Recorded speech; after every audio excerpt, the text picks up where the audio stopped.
Graça e paz a todos, mais um domingo em que nos reunimos para ouvirmos a palavra do Senhor. E eu gostaria de convidá-lo a abrir a sua Bíblia lá no Evangelho de João. Evangelho segundo João, no capítulo 17. Nós leremos somente alguns versículos deste capítulo, somente alguns versículos de momento.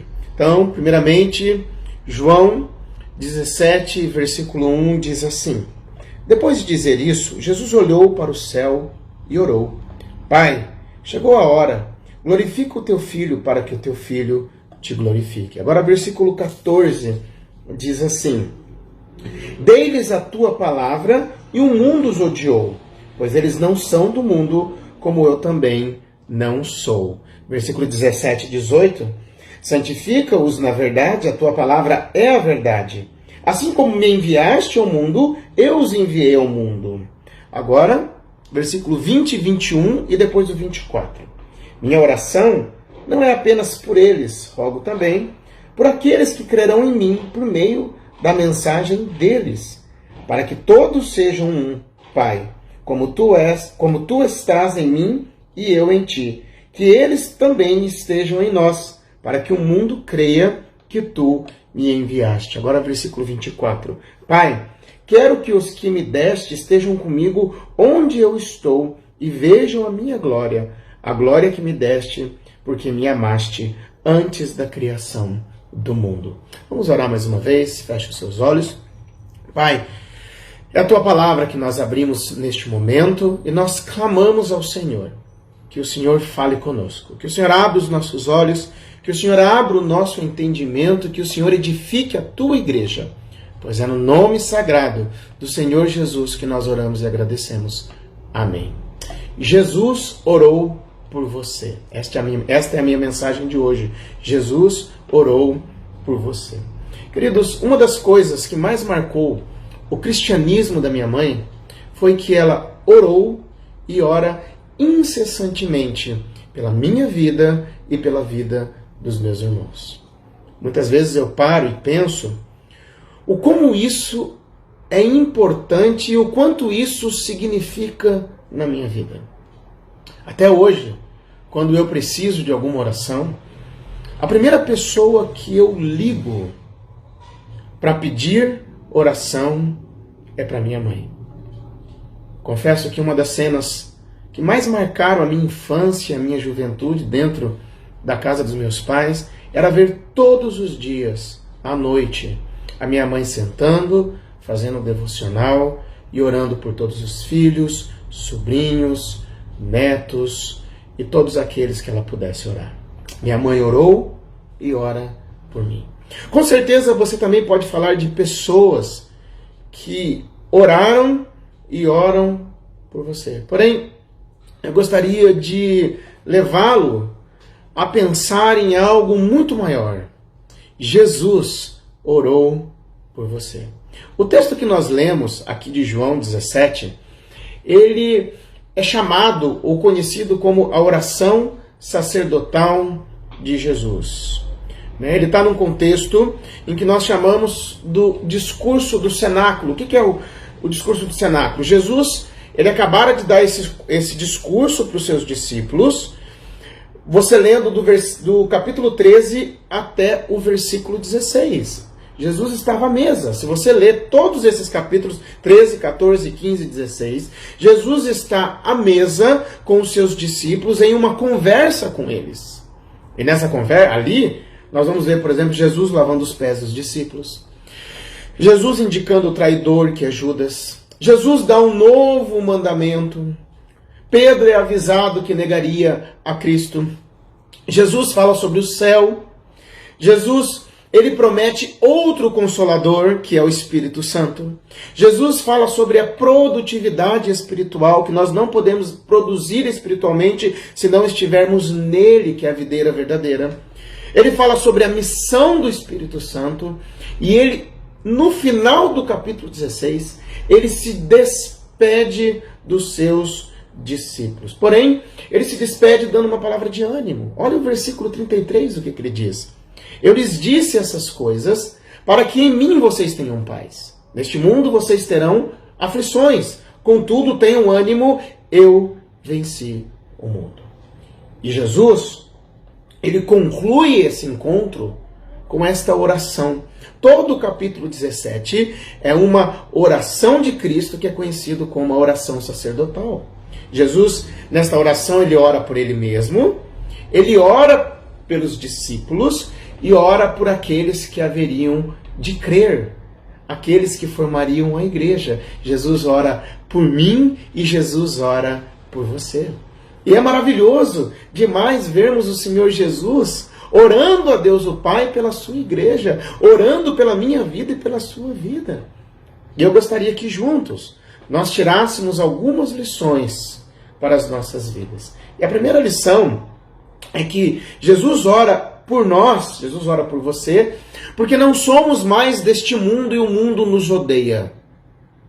Jesus ora por nós, porque não somos mais deste mundo e o mundo nos odeia. Olha o versículo 14, o que diz? Dei-lhes a tua palavra e o mundo os odiou, pois eles não são do mundo, como eu também não sou. Existem duas formas, pelo menos aqui, em que nós vemos o ódio do mundo por nós. Primeiramente, o mundo nos odeia porque nós não somos mais dele.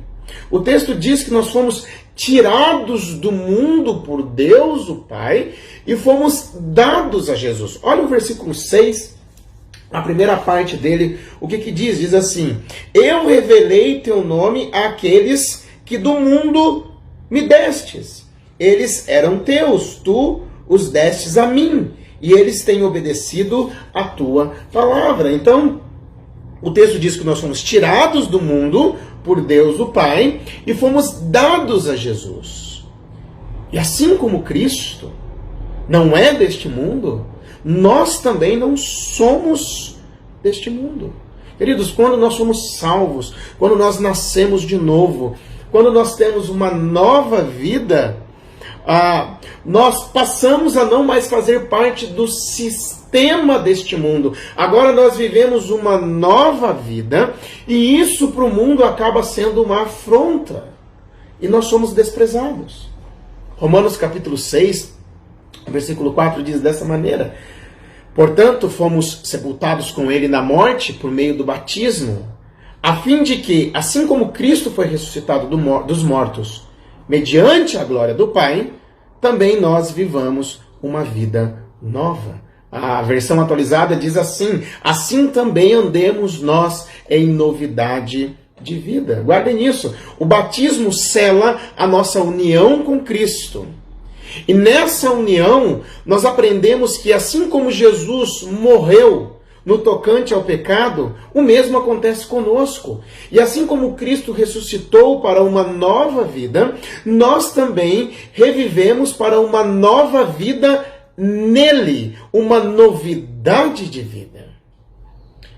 Então, primeiramente, o mundo nos odeia porque nós não mais fazemos parte dele. Nós convertemos, nós somos selados com o batismo, mostrando que agora eu vivo uma novidade de vida.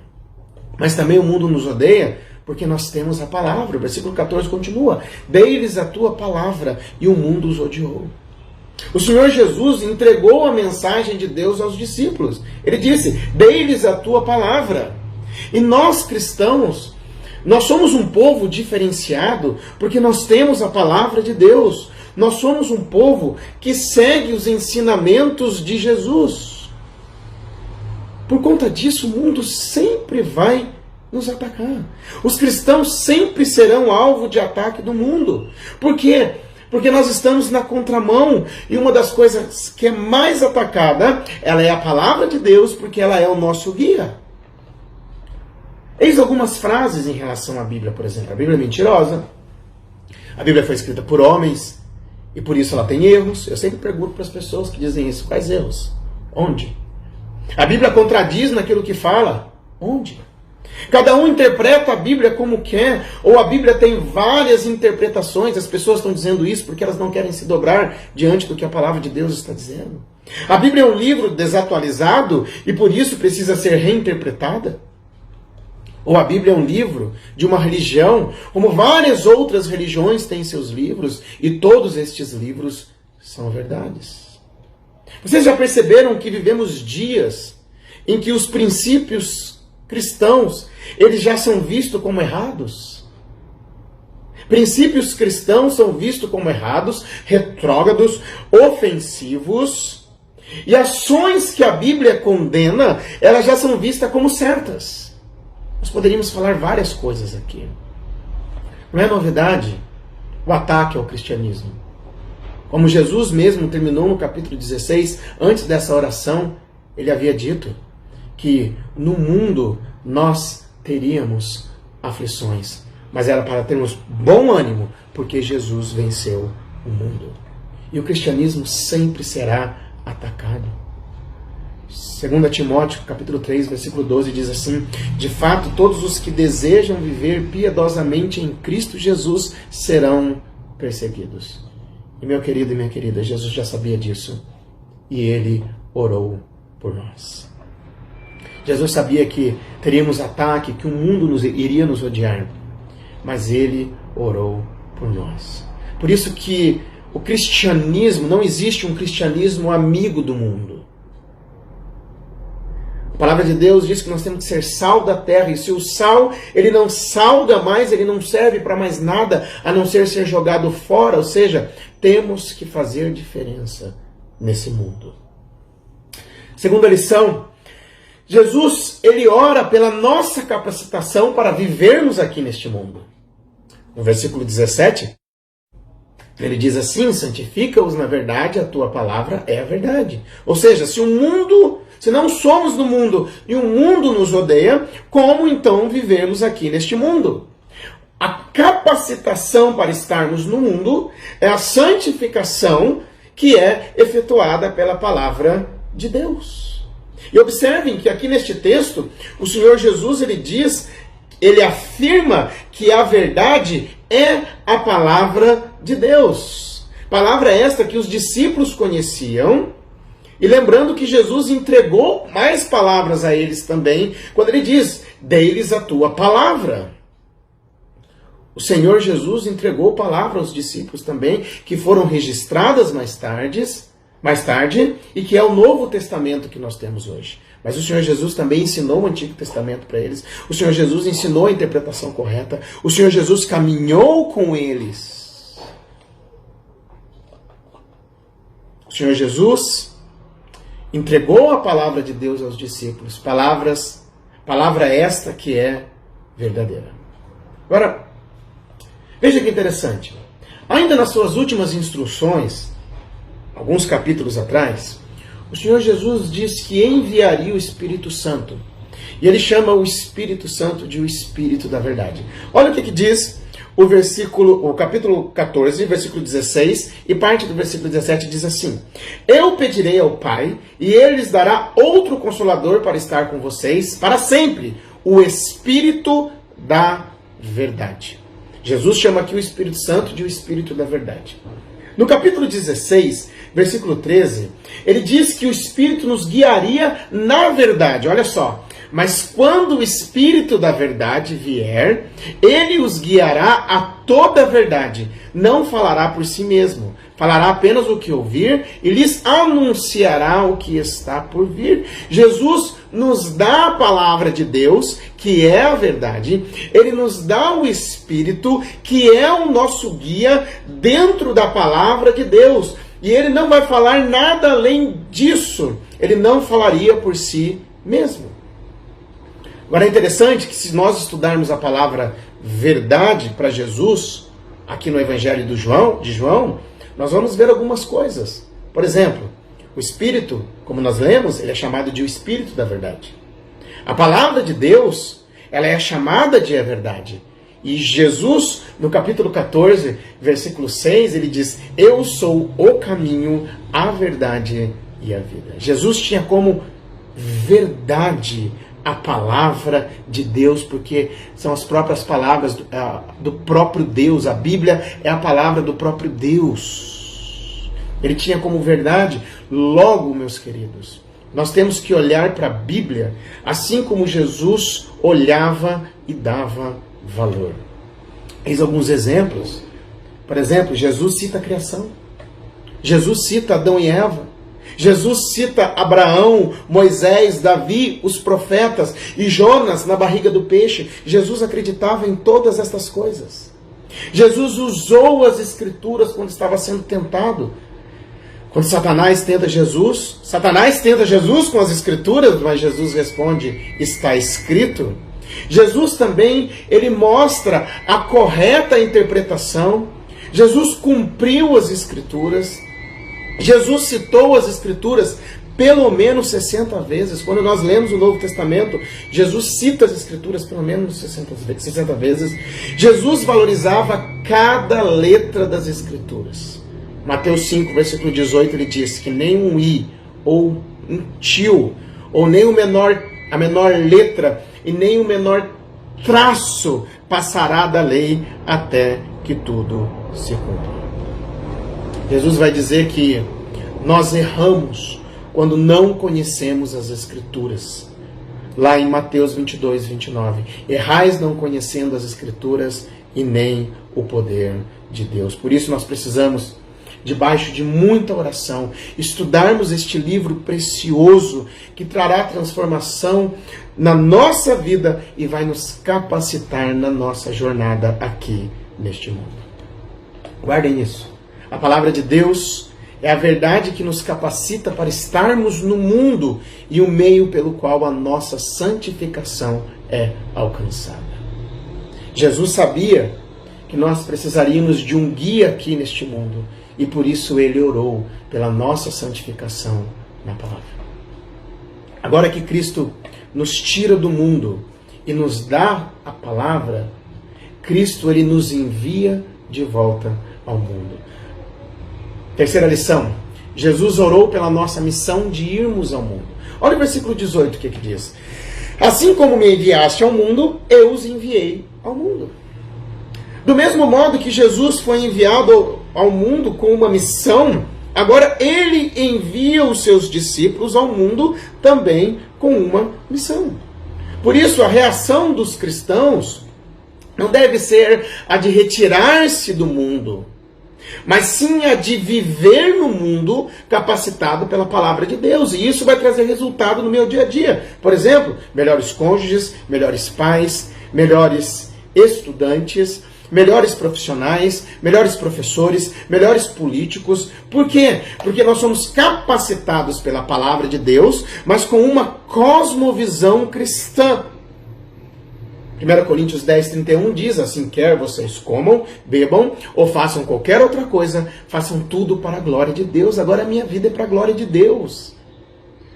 Eu vou viver para a glória de Deus. Nós temos a missão de não sermos ermitões, nem sermos grupos fechados, mas sim de irmos, de amarmos, de sermos sal da terra, luz do mundo, de fazermos a diferença. Não existe o deixar o cristianismo em casa e ir para o trabalho. Isso não existe. O cristianismo ele envolve toda a minha vida agora. E guardem isso, ir para o mundo é muito mais do que falar de Jesus. Nós devemos falar de Jesus, nós devemos anunciar as boas novas do Evangelho. Mas é também viver o Evangelho. É de mostrar a santificação pela palavra de Deus na minha vida. A ponto que as pessoas vão ver a diferença, as pessoas verão que eu sou diferente. Isso vai gerar perguntas. As pessoas verão que eu ando em novidade de vida. Olha o que diz 1 Pedro 3,15. Diz assim: antes, santifiquem a Cristo como Senhor no coração. Estejam sempre preparados para responder a qualquer um que lhes pedir a razão da esperança que há em vocês. Nós temos que entender o seguinte: nós não somos daqui. E por conta disso o mundo nos odeia. Mas para vivermos aqui nós temos o manual, que é a Bíblia, a palavra de Deus. E que Cristo nos envia ao mundo agora com uma missão, para fazermos a diferença, anunciarmos a palavra de Deus, vivermos o Evangelho. Jesus, ele também orou pela nossa missão, a de irmos ao mundo. Quarta lição: Jesus ele ora também pela nossa unidade. Versículo 20 e 21 diz assim: minha oração não é apenas por eles, rogo também por aqueles que crerão em mim, por meio da mensagem deles, para que todos sejam um. Pai, como tu estás em mim e eu em ti, que eles também estejam em nós, para que o mundo creia que tu me enviaste. Um ponto importantíssimo na nossa caminhada aqui neste mundo é que nós, como igreja, devemos ter unidade. Por isso que nós devemos fazer parte de uma comunidade, nós devemos fazer parte de uma igreja. Cristo nos tira do mundo, Cristo nos capacita pela sua palavra, Cristo nos envia de volta ao mundo, mas como igreja nós devemos ter unidade, sermos unidos. Fará com que o mundo nos conheça, fará com que sejamos diferentes. Olha o que Jesus diz lá em João 13, versículo 35, ele fala assim: nisto conhecerão todos que sois meus discípulos, se tiverdes amor uns aos outros. Quando nós estamos unidos, quando nós amamos uns aos outros, o mundo vai ver, o mundo vai conhecer. A unidade, ela fará com que trabalhemos juntos, fará com que ajudemos uns aos outros, que tenhamos uma vida em comum, e isso vai trazer impacto.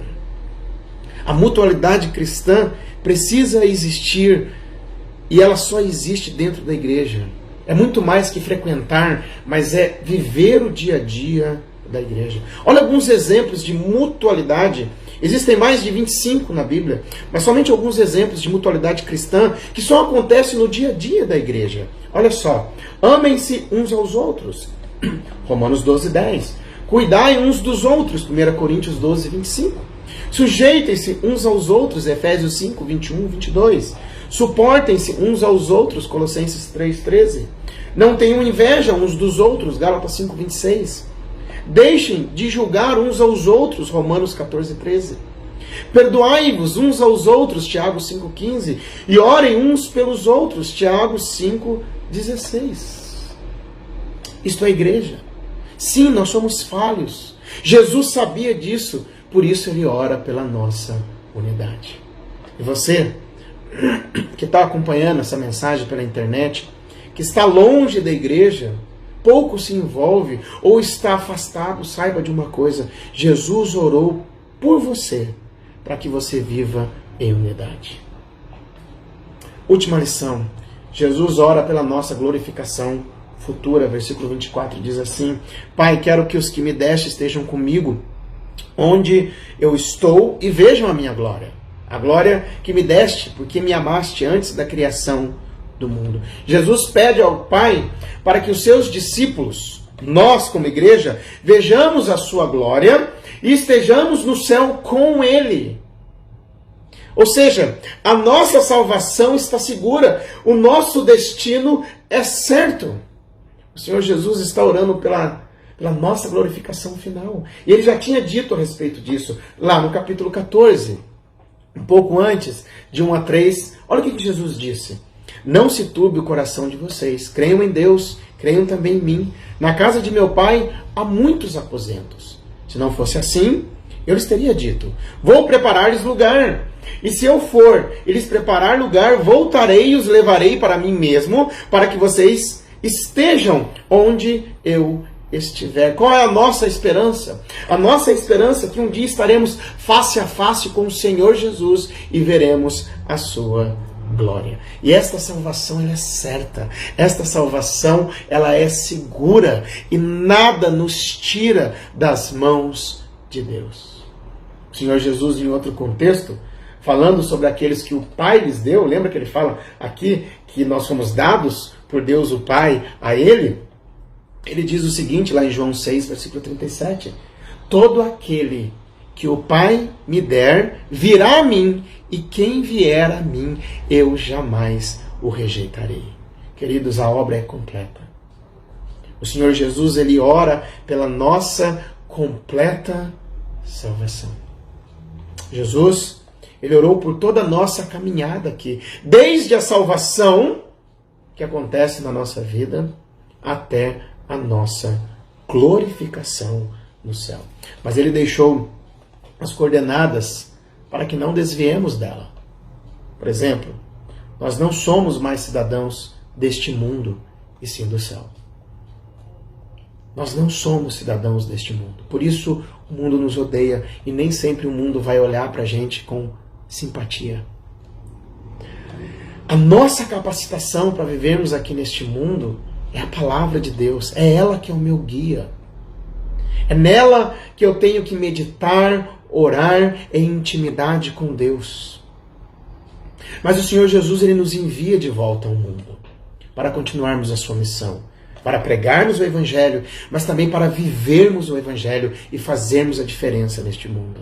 Sermos sal da terra e luz do mundo. Mas nós precisamos viver em unidade, numa igreja local. Nós precisamos estar junto com outros irmãos vivendo a mutualidade cristã. Jesus ora por isso. Até o momento em que estaremos com Ele na nossa glorificação final. Queridos, uma oração por uma obra completa. Desde a salvação até a nossa glorificação. Há momentos de desânimo. Sim. Momentos de cansaço, momentos que muitas vezes nós temos vontade de desistir. Mas lembre-se, Jesus orou por você. Muitas vezes eu paro e penso, minha mãe orou por mim, meus pastores oraram por mim, parentes e amigos próximos oraram e oram por mim.